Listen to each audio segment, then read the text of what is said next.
Hola, bienvenidos al especial de En qué invertir de la revista Dinero.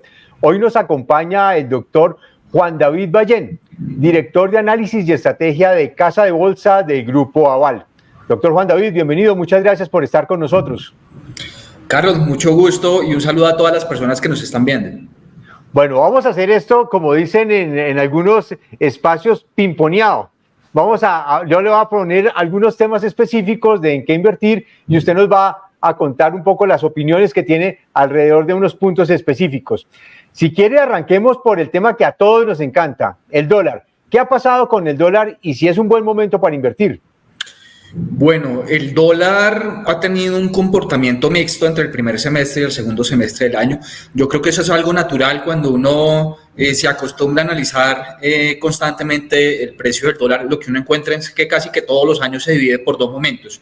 Uno de completa calma, en la cual uno tiende a ver un dólar más débil, y otro momento en el cual sucede todo lo contrario, aumenta un poco la incertidumbre y los temores y el dólar suele aumentar. Entonces, el primer semestre del año fue un semestre de calma a nivel global, en donde el dólar estuvo descendiendo. En Colombia, de hecho, lo hizo un poco más profundamente que en otros países porque estábamos recuperando parte del terreno perdido el año pasado, luego del cambio de gobierno. Y ya en el segundo semestre del año lo que hemos visto es que el dólar a nivel global ha vuelto al alza porque la Reserva Federal de Estados Unidos tuvo que elevar la tasa de interés un poco más de lo que se estaba esperando. Entonces, pues eso nuevamente terminó fortaleciendo el dólar a nivel global y en ese sentido, pues lo que estamos viendo es un cierre del año con un dólar fuerte.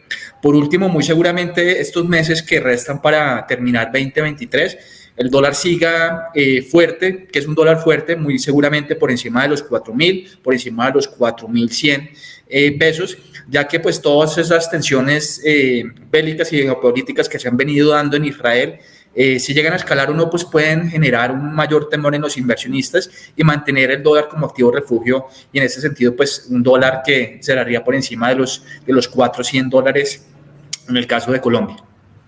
¿Qué tanto afecta el precio del dólar el tema local? ¿Y a qué me refiero con el tema local? La discusión de las reformas sociales del gobierno del presidente Gustavo Petro, la reforma pensional, la reforma laboral, la reforma a la salud, los anuncios de transición energética en el tema del petróleo y del gas y de todas las reformas, por ejemplo, en el caso de servicios públicos.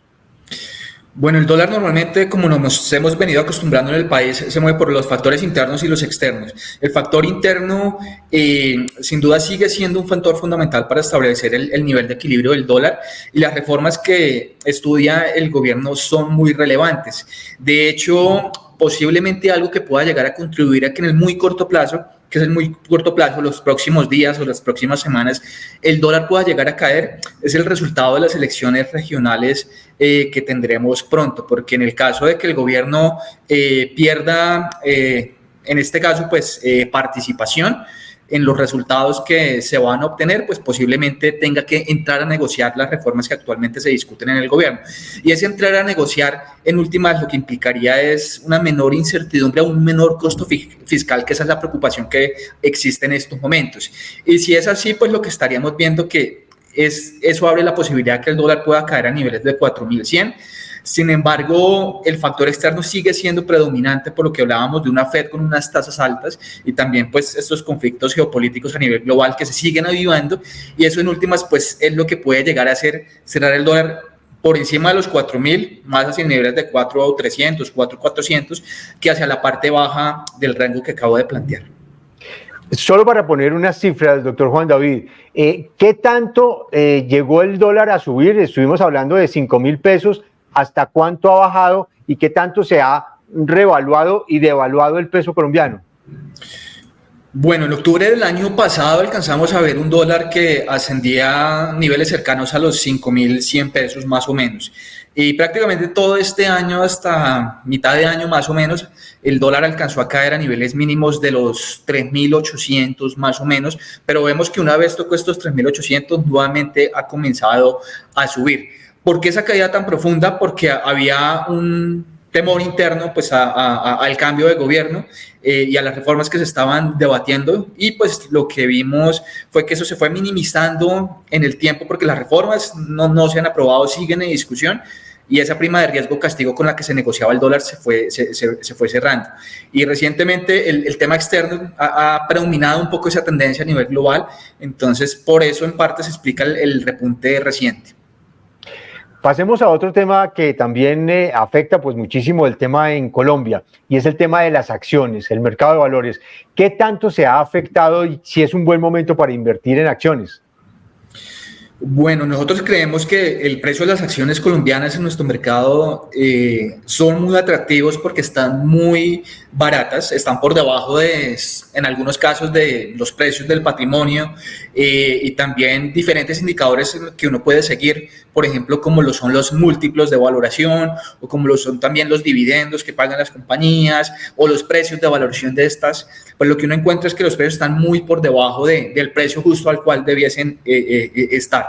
Entonces, esto contrasta mucho, por ejemplo, con lo que sucede en Estados Unidos, que uno encuentra en estos momentos, es que este año las acciones han subido mucho y están en estos momentos costosas. Entonces, pues al momento de comparar, uno encuentra que el mercado colombiano está muy atractivo. Sin embargo, para los inversionistas que les gusta este tipo de activos tienen que tener en cuenta lo siguiente, y es que la liquidez y el volumen de negociación en nuestro mercado ha venido cayendo en el tiempo por diferentes motivos. Hay unos factores estructurales que explican este fenómeno, y al final eso lo que implica es que el valor o el potencial incremento en los precios de las acciones va a demorar a darse en el tiempo, y posiblemente se va a llegar a dar es cuando veamos grandes transacciones, cuando veamos grandes inversionistas que vienen de afuera o internamente, invierten en las compañías, hacen negocios, fusiones o adquisiciones, y eso termine transmitiéndose hacia los accionistas. Entonces consideramos que los precios están muy bajos, están muy atractivos en la mayoría de los casos, pero para haber transmitido eso en valor y en una alza en los precios, tendremos que ver flujos que tienen que provenir de afuera o de negocios que se puedan llegar a dar internamente dentro de las acciones que cotizan en la bolsa. Quiero detenerme ahí un momento, doctor Juan David, porque usted toca algo muy importante y es esas grandes transacciones. Y hay dos movidas que evidenciaron el valor de las empresas que no se han reflejado en las acciones. Uno fue el de Cementos Argos en la operación en Estados Unidos, cuando se valoró la empresa, que allá solo la operación de Cementos Argos en Estados Unidos se valorizó por más de 3.000 millones de dólares, y en libros acá el mercado bursátil acá en Colombia vale Argos toda 1.000 millones de dólares. ¿Qué es lo que está pasando?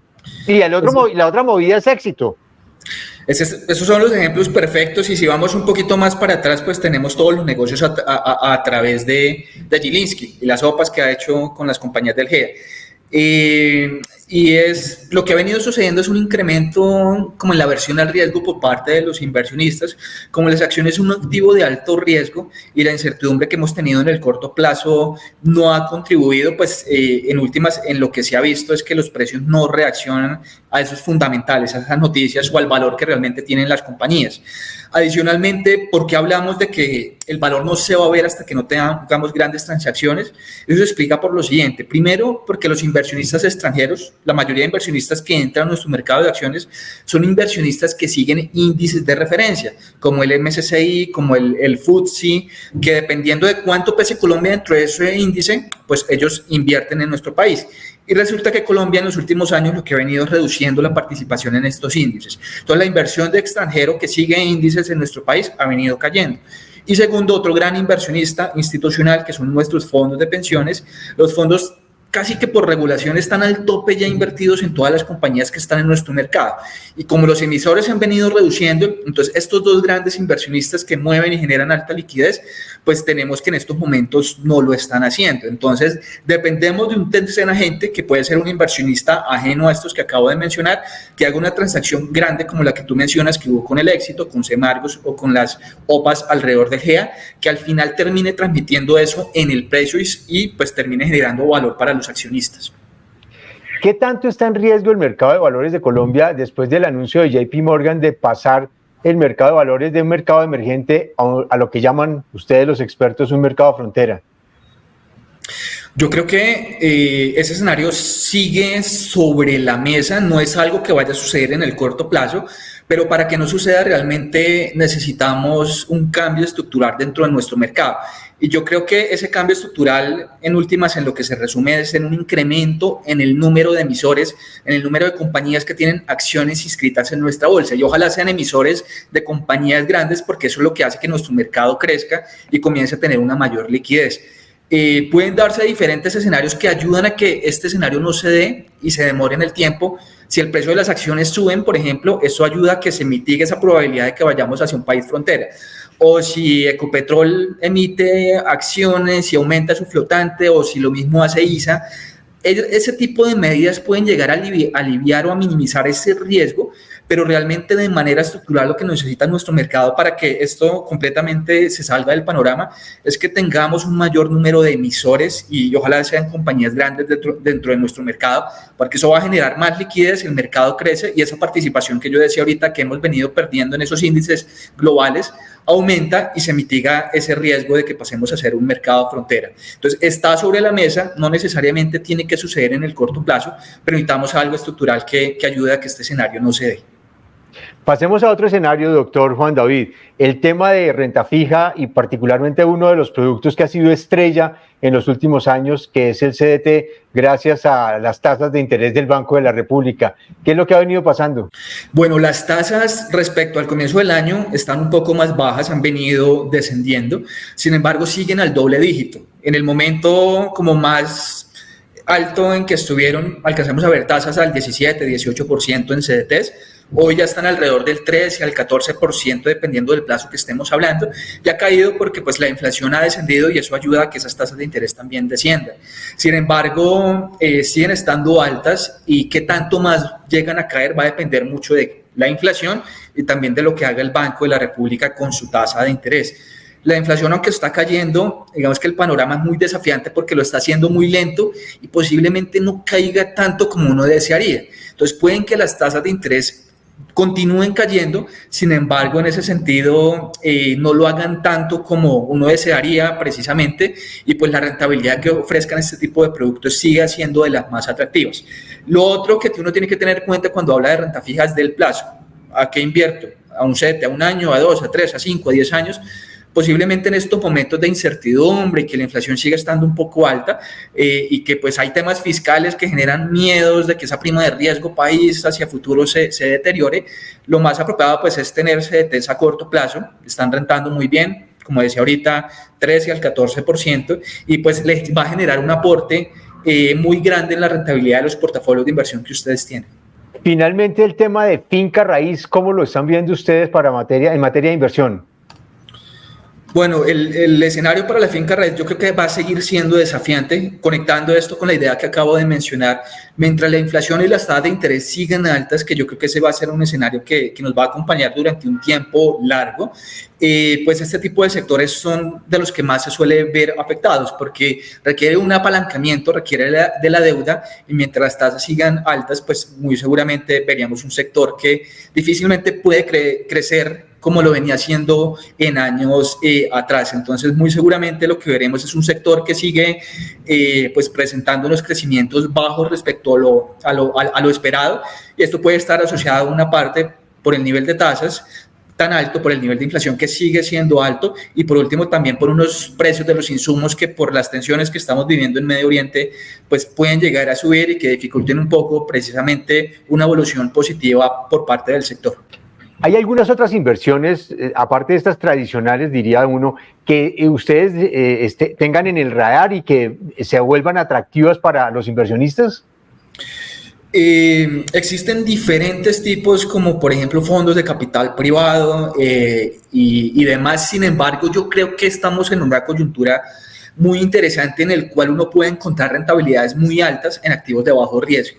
Normalmente uno invierte en diferentes activos o mira diferentes alternativas, es cuando los tradicionales o los de bajo riesgo no le ofrecen una rentabilidad muy alta, pero como estábamos hablando ahorita, realmente el hecho de tener unos CDTs de bancos grandes, AAA de bajo riesgo, o lo mismo ustedes del gobierno, pues pagándole unas tasas al 10, hasta el 13 o 14%, pues eso lo que hace es que la disposición a tomar riesgo y a buscar otras alternativas de inversión en las cuales se puedan llegar a obtener rentabilidades, disminuye esa necesidad. Y para uno evaluarlo, realmente tienen que ser rentabilidades fuera de lo normal, porque si el cero riesgo renta tan alto, del 10 al 13, al 14%, pues seguramente quien evalúe tomar ese tipo de posibilidades, pues digamos, va a tener que terminar asumiendo un mayor riesgo. Entonces yo creo que puntualmente esta coyuntura lo que termina haciendo es que esa disposición a tomar un riesgo y buscar diferentes alternativas de inversión más riesgosas se minimice un poco por lo atractivo que están las tasas